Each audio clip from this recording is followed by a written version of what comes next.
नमस्कार दोस्तों, आप सबको आपका अपना इस चैनल भास्ट्रोलॉजी में बहुत बहुत स्वागत है।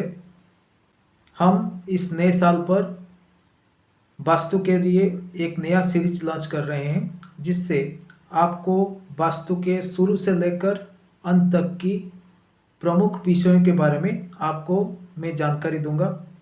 आप लोगों से अनुरोध है कि आप जितना हो सके इस चैनल को सब्सक्राइब करिए, कमेंट करिए और अपने दोस्तों को भी शेयर कीजिए, जिससे कि इस चैनल की बहुल प्रसार हो सके और जो भी लोग वास्तु के लिए जानने के लिए उत्सुक हैं उनके लिए ये सीरीज़ पहुंच सके। तो चलिए शुरू करते हैं। पहला प्रश्न ये है कि वास्तु क्या है। तो इसका उत्तर यह है, तो वास्तु हमारा पूर्वजों का दिया हुआ एक ऐसा विज्ञान है जिसके द्वारा हम अपनी गृह का निर्माण करके जीवन के 4 मुख्य लक्ष्य धर्म, अर्थ, काम और मोक्ष के साथ साथ समृद्धि, प्रतिष्ठा, धन एवं शांति को प्राप्त कर सके। अब दूसरा प्रश्न ये है कि वास्तु क्या विज्ञान सम्मत है। तो इसका उत्तर है हाँ, वास्तु पूर्णतया विज्ञान सम्मत है। जैसा कि हम सब जानते हैं कि हमारा शरीर 5 तत्वों से गढ़ा हुआ है, जो कि है पृथ्वी, जल, अग्नि, वायु और आकाश। इसी तरह से हमारे चारों ओर जो भी जीव जंतु पदार्थ विद्यमान है वो भी ये 5 तत्वों से बना हुआ है। वास्तु का उद्देश्य यह है कि इन 5 तत्वों को समता से अपने घर में स्थापित करना। आप लोग चाइनीज वास्तुशास्त्र या फेंग शुई में जो यिन यांग का प्रयोग देखते हैं, इसमें 2 मुख्य सब्जेक्ट होते हैं। एक वृत्त के अंदर, जिसमें एक ग्रीन वाला होता है और दूसरा व्हाइट वाला होता है। ये भी समता का प्रतीक है। हमारे शास्त्रों में कोई भी चीज़ की अधिकता या कोई भी चीज़ की अभाव, दोनों को दोष के रूप में विचार किया गया है। उदाहरण के लिए, अगर आप एक भोज दे रहे हो, उसमें आपने कुछ ज़्यादा ही खाना बना लिया, सब लोगों के खा लेने के बाद बहुत सारा खाना बच गया, तो इससे आपको उसे फेंकना पड़ेगा। इससे आपकी धन की बर्बादी होगी, इसके साथ साथ परिवेश भी खराब होगा। इससे ठीक उलट, अगर आप बहुत सारा लोगों को आमंत्रित किया हुआ है मगर आपने खाना कम बनाया है, तो इससे आपकी बदनामी होगी। तो इसी तरह से कोई भी चीज़ का अभाव या कोई भी चीज़ की अधिकता, दोनों दोष के रूप में विचार किए जाते हैं। इसी तरह से अगर इन जो 5 तत्वों से आपका शरीर गठित हुआ है, कोई भी कारणवश इन 5 तत्वों में कोई अभाव हो जाता है या कोई अधिकता हो जाता है, तो ये दोनों आपके लिए क्षतिकारक होते हैं।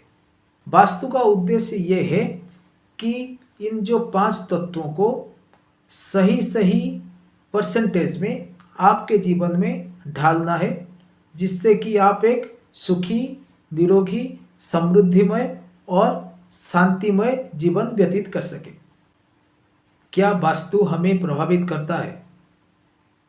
इसका उत्तर है हाँ, वास्तु हमें पूर्णतः प्रभावित करता है। हमारे चारों ओर जो भी वस्तु हैं वो भी हमारी तरह 5 महाभूतों से गठित है, तो उसका प्रभाव हमारे ऊपर बहुत पड़ता है। उदाहरण के लिए समझ लीजिए, आप एक पेड़ के नीचे बैठे हैं, आपके साथ आपके 4 मित्र हैं।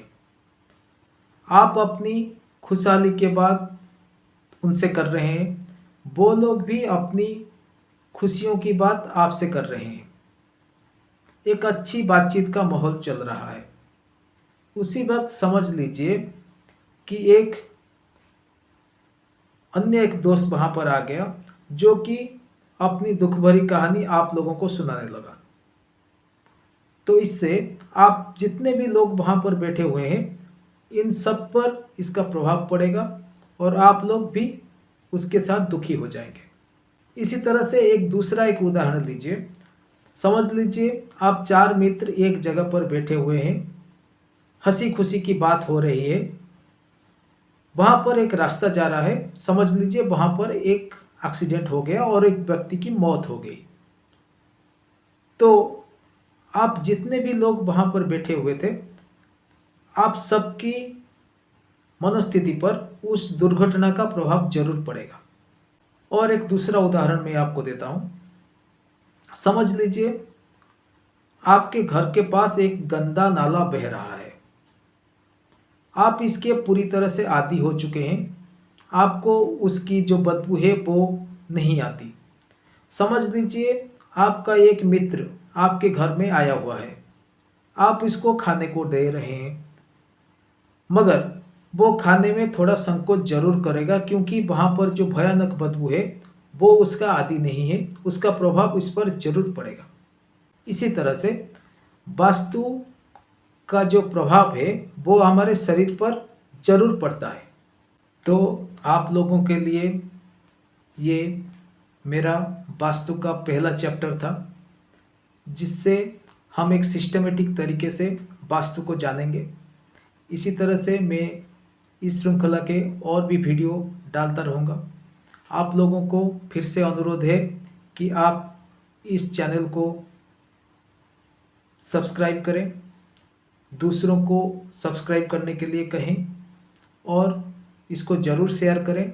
अगर आपको कोई भी मेरी कही हुई बात को समझ नहीं आ रहा है तो आप मुझे कमेंट कर सकते हैं।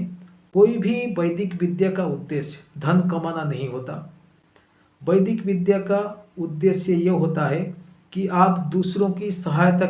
मगर दुर्भाग्य की बात है कि कई लोग इस वैदिक विद्या का व्यवसायीकरण कर चुके हैं। आप लोगों से मेरा ये उद्देश्य है कि आप लोग वास्तु को जानें, समझें, अपने जीवन में उतारें और इसका लाभ जरूर लें। धन्यवाद। नमस्कार।